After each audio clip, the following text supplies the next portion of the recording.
In fact, many Chinese businesses have started to explore opportunities across the Belt and Road region. Let's get to Guanxin for the details. Thanks, Lei. Indeed, it was a big opportunity for them, and more than 40 trade organizations from countries along the Silk Road region jointly announced a document called the Xi'an Manifesto during a recent meeting of business leaders to discuss Silk Road development.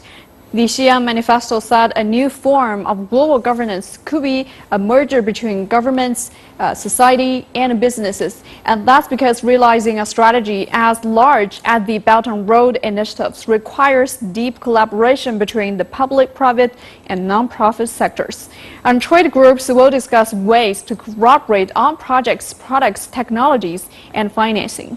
And Chinese businesses last year invested about $14.8 billion in countries along the Belt and Road region, up about 20% from 2014. And many investment funds that focused on bilateral or multilateral industrial cooperation have been established in China and currently hold over $100 billion. That's a very big war chest, back to you, Lei. Yeah, it is. Thanks a lot for that, Guanxin.